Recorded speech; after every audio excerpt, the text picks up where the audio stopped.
Chapter 25. What fortune can effect in human affairs and how to withstand her. It is not unknown to me how many men have had, and still have, the opinion that the affairs of the world are in such wise governed by fortune and by God that men with their wisdom cannot direct them and that no one can even help them, and because of this they would have us believe that it is not necessary to labor much in affairs, but to let chance govern them. This opinion has been more credited in our times because of the great changes in affairs which have been seen, and may still be seen, every day, beyond all human conjecture. Sometimes pondering over this, I am in some degree inclined to their opinion. Nevertheless, not to extinguish our free will, I hold it to be true that fortune is the arbiter of one half of our actions, but that she still leaves us to direct the other half, or perhaps a little less. I compare her to one of those raging rivers, which when in flood overflows the plains, sweeping away trees and buildings, bearing away the soil from place to place, everything flies before it, all yield to its violence, without being able in any way to withstand it, and yet, though its nature be such, it does not follow therefore that men, when the weather becomes fair, shall not make provision, both with defenses and barriers, in such a manner that, rising again, the waters may pass away by canal, and their force be neither so unrestrained nor so dangerous. So it happens with fortune, who shows her power where valor has not prepared to resist her, and thither she turns her forces where she knows that barriers and defenses have not been raised to constrain her. And if you will consider Italy, which is the seat of these changes, and which has given to them their impulse, you will see it to be an open country without barriers and without any defense.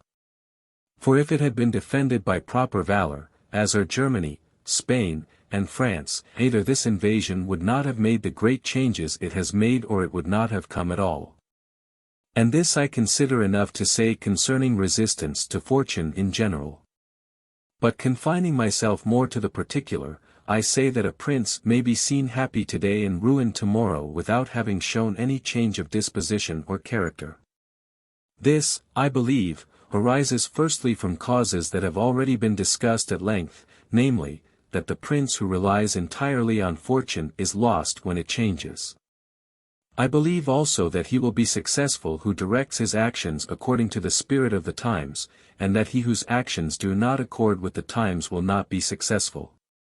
Because men are seen, in affairs that lead to the end which every man has before him, namely, glory and riches, to get there by various methods, one with caution, another with haste, one by force, another by skill, one by patience, another by its opposite, and each one succeeds in reaching the goal by a different method.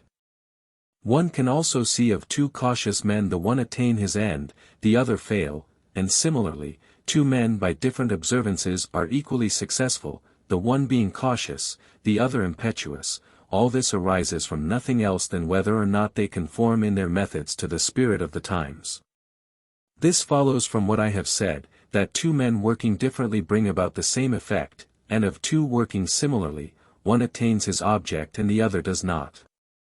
Changes in a state also issue from this, for if, to one who governs himself with caution and patience, times and affairs converge in such a way that his administration is successful, his fortune is made, but if times and affairs change, he is ruined if he does not change his course of action. But a man is not often found sufficiently circumspect to know how to accommodate himself to the change, both because he cannot deviate from what nature inclines him to do, and also because, having always prospered by acting in one way, he cannot be persuaded that it is well to leave it, and, therefore, the cautious man, when it is time to turn adventurous, does not know how to do it, hence he is ruined. But had he changed his conduct with the times, fortune would not have changed. Pope Julius II went to work impetuously in all his affairs, and found the times and circumstances conform so well to that line of action that he always met with success. Consider his first enterprise against Bologna, Messer Giovanni Bentivogli being still alive.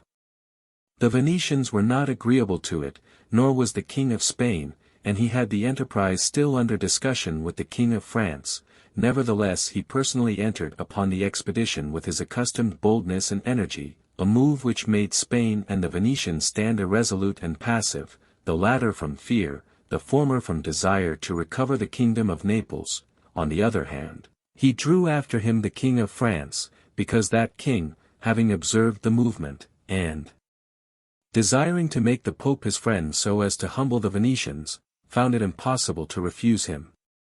Therefore Julius with his impetuous action accomplished what no other pontiff with simple human wisdom could have done, for if he had waited in Rome until he could get away, with his plans arranged and everything fixed, as any other pontiff would have done, he would never have succeeded.